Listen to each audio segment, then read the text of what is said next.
Hey, we are week 3 with Miss Sandia, and as you can see, she still bucking every time she gets cinched up. So um, she did that probably about 5 days of being saddled. And Isidro started saddling her at the hitching, not the hitching post, but like our cross ties, tie poles to kind of limit that. And it's really weird. She just kind of start out that way, and then she's like totally fine. She doesn't do it again. It's just like right at the beginning. So trying to figure out maybe she's just not sure about that feeling. It's seems to be what's touching her sides. Definitely, she's in ulcer treatment because they all inevitably get ulcers all the time with this stuff. But yeah, so she's lunging pretty good now. I really like this technique that Isidro has with these bumpers, these little um, boat bumper thingies. He kind of catches it with the rope like that and throws it over the top of her so that while she's moving, something is flying around. And then see what their reaction is because, sometimes that happens when you're riding them. Something kind of flies off or falls down. You want to see what their reaction is, if they're going to be okay with that.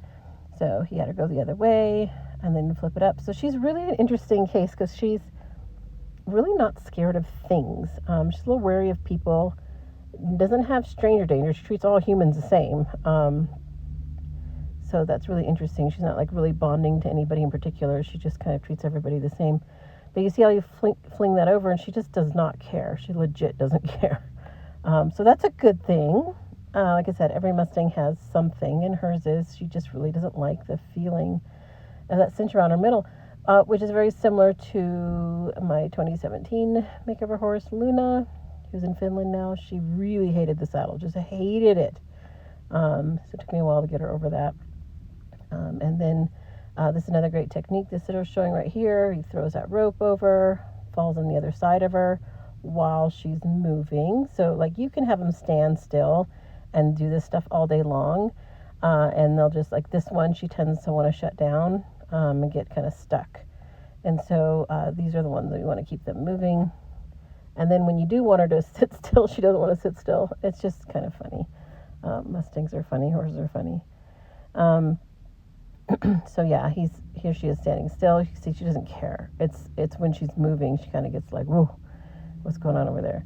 So I'm glad that she's got her ears moving really good. She's not shutting down at this particular moment, but she does have a tendency to do that. And then here he is really moving that saddle around because that's what's going to happen when he goes rides her. Lots of padding, lots of making noise. The worst thing you can do with these Mustangs is sneak around them. And I see so many people that sneak around them. They don't upset them. And then when something happens, because like you can't control the universe, the horse loses their mind because they aren't used to that. So the more you can kind of get them get used to sounds and moving and weird stuff, and that they're okay, then they'll realize when something happens that they're going to be okay, and they don't need to react like how a horse wants to react.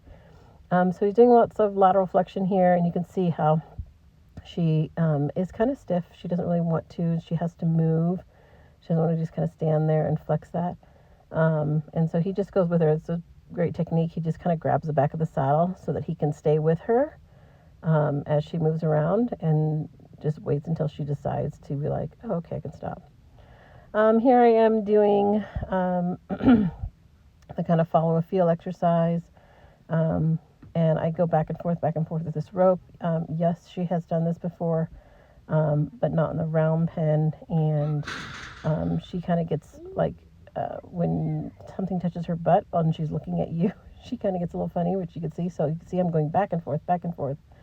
What a lot of people do is they teach their horse that as soon as that rope, goes around their butt, to just turn. So they're not actually following a feel. They just learned a trick. And this method that I'm using right now is to prevent that.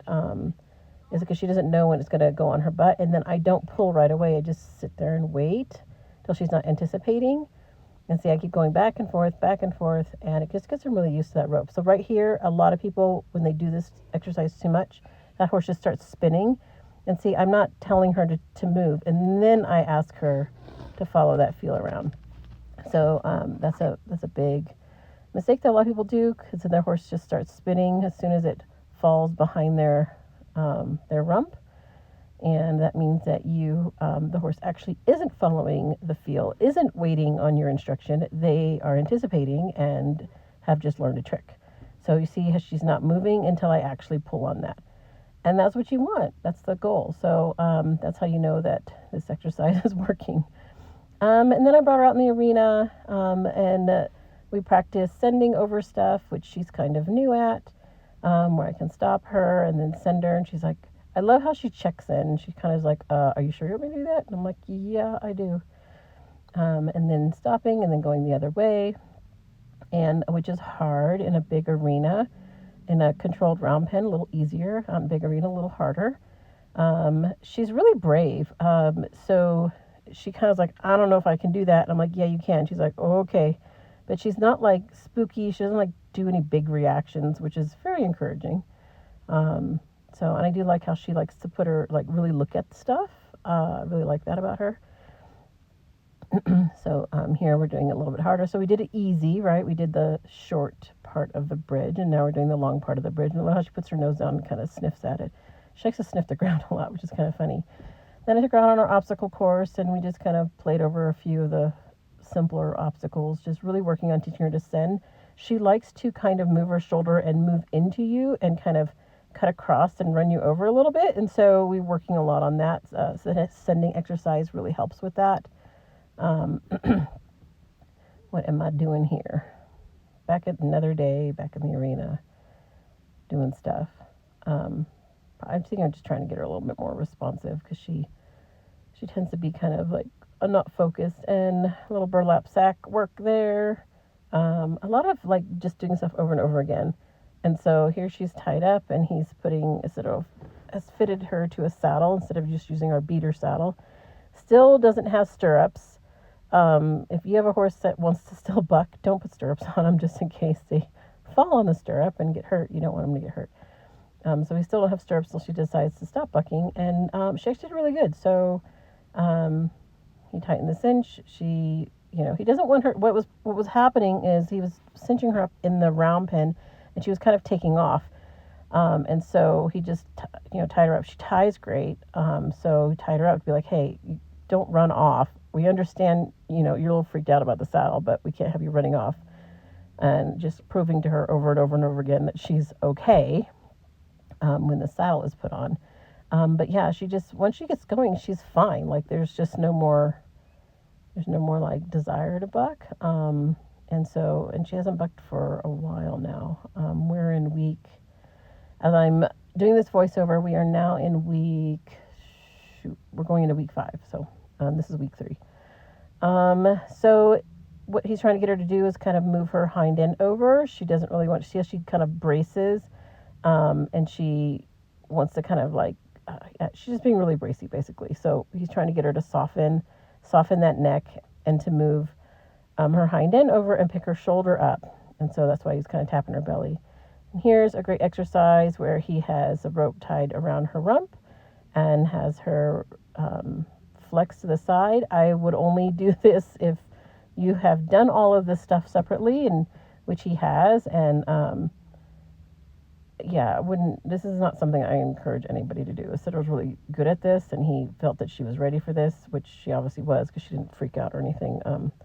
But she was okay with having that kind of tied to the side a bit, and then having that over her rump as well. And then, of course, jumping up and down, pulling on the horn, all the things before we do step up. So we try to check all the boxes. This is her second time getting sprayed off. First time getting sprayed off while tied. And she did great. She did super, super good. So she's really kind of like easy on a lot of things. So it's just was weird to us that she wants to be a little bit bronky. And then, like, she doesn't care. Like, she doesn't care there's a human up there. She doesn't care if there's things up there. She does not care. So that's really good. We just got to get her okay with being cinched. I don't find any pain in her body or anything there. I think it's just a panicked feeling of something cinching around her. She kind of goes, and then she's like, oh, okay, I'm okay. Here's me spraying her off on another day over out by our wash rack. We have a generator that runs water pressure. And so I was really happy with her there, kind of gently spraying her face to see how she feels about that. She was really good. So pretty soon, hopefully I can get her cleaned up in like a real true bath so we can get some good photos before they're already starting to fluff out because it's getting cold. It's because we're in the mountains in Arizona. And here I am working on getting her to side pass. Anything to get her to not step into me, because her favorite thing in the world to do is to move her shoulder into you and like kind of come on top of you and be like, oh my God, hold me, save me. And I'm like, no, stay away from me. Here I'm just working on that turn on the haunch, and she's that little pivot. Unfortunately, she moved her hind leg there, and I pet her for it. Oh my God. So funny what you can watch back on video. Like I said, she's just not scared of stuff. Like this tarp, she was just like, what's that? And she's like, oh, okay, I don't care. And so I'm expecting more of a reaction, especially when it goes in her other eye. And she's just like, oh, I don't care about stuff. Stuff is fine. So she's kind of fun that way. And then just trying to ask her to go over things. I like how she doesn't like say no. She's just like, are you sure? And I'm like, yes, I'm sure. And she's like, oh, okay. And then there's the first time I put a blanket on her. I'm like, I just started throwing it at her, and she was like, I don't care. She kind of sniffed it. She was like, okay, whatever. So I just wanted to see how she felt about that, because she is going to have to be blanketed, because otherwise she's going to look like a woolly mammoth, which is not useful in January when you're working them and they get super sweaty and they have all that hair. So here she is. I'm trying to get it to fall off. It took me a little while before it fell off because she's pretty balanced, and I love that reaction. She's just like, meh, I don't care. That's the first time that fell off of her, and she doesn't care. So many good things about this horse. She's still weird about her legs. We're getting better. You can see she's kind of fighting me with that still. She's not striking anymore. She was really stomping and striking before, so we're getting somewhere. So we're kind of on her timeline with her legs. So like I said, there's so many great things about this horse, and then there's these weird things. Like she's like, I don't want you to pick on my foot. This is weird. I don't like it. She doesn't like any ropes or anything like holding her. But she ties great. She's always tied great. So, interesting horse. But then she was like, oh, that's all you're doing? Okay, I'm cool with that. So just kind of, ticking away at this every day. So I can get those feet picked up. And so she can get a decent trim, because she does need one. But yeah, just spending some time rubbing her leg and touching her everywhere. She's a little ticklish inside of her forearm, which is not unusual, and around her cannon bone a little bit. So, and here she is taking food by hand. Like we do clicker training, or I do clicker training, and or treat training. I don't use treats though; it's just pellets. And here I'm teaching her. I'm standing on something. I'm standing on a pedestal actually, and I'm just teaching her to come and side pass up to me. And then at the same time, she's getting used to me being up above her and touching her on her other side. See, touching her on the side of her neck. And she seems really happy here. All good things. And I've got her mane contained because it was kind of a lot. And that was really good. She's really smart. Once she kind of puts it all together, she goes, oh, I got it. But she kind of will freeze when she doesn't understand and will stop trying. And so I have to make sure that she doesn't get into that state. And then here I'm doing some Masterson on her. I'm just working on the bladder meridian. And if you're not familiar with the Masterson method, look at her doing all those releases. Oh, yeah, really getting that good. She really enjoyed it. If you're not familiar with Masterson, highly recommend you look at the Masterson method. I recently just did the weekend course, and I love it, and I'm starting incorporating it into working with these guys. So she really enjoyed that, and I love that she was like, oh, I can stay with you. You made me feel really good. And poor little face is all beat up. It's getting better, though. So thanks for watching, and we'll get to week 4.